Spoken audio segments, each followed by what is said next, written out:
Developing an influential personal brand can dramatically increase your influence, credibility, secure contracts, close deals, and attract major media exposure. And the thought of possessing enough natural X factor, charisma, magnetism, whatever you want to call it, to instantly appeal to anyone is a very powerful and seductive one, especially when you want to play a bigger game.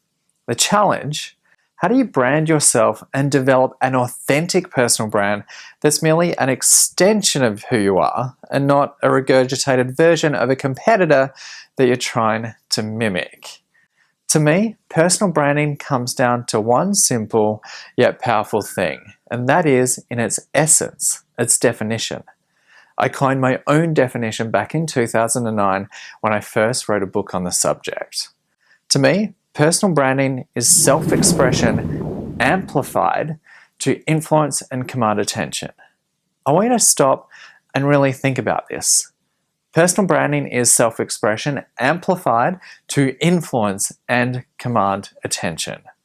It's not about trying to be someone else. It's simply taking key characteristics and turning up the volume on them so that they have the ability to truly captivate an audience, a boss, a colleague, the media, and more. And just as the conductor of an orchestra places emphasis on specific sounds at crucial moments to incite specific feelings and emotions, the same is to be said when developing your own personal brand.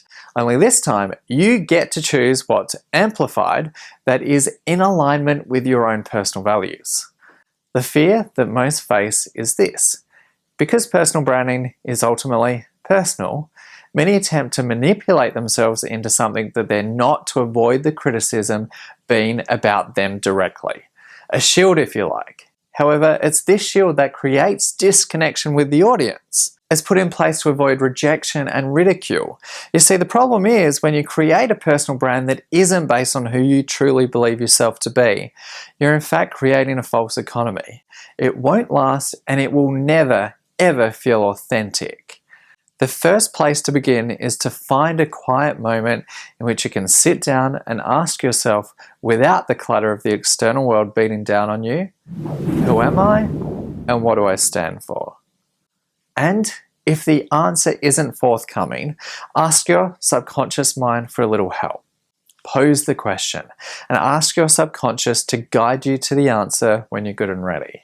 The answer might not come within a matter of minutes, days, hours, or even months. It will only come when you allow the space for it to enter. And when you get that answer, you'll uncover the foundation from which you can create a personal brand that's a direct reflection of you, your core values, beliefs, and you'll become unstoppable in an industry that's plagued with lookalikes. And finally, understand this: just as everyone else has a right to stand up, have an opinion, and own their field of expertise, so do you. And don't let anyone tell you otherwise.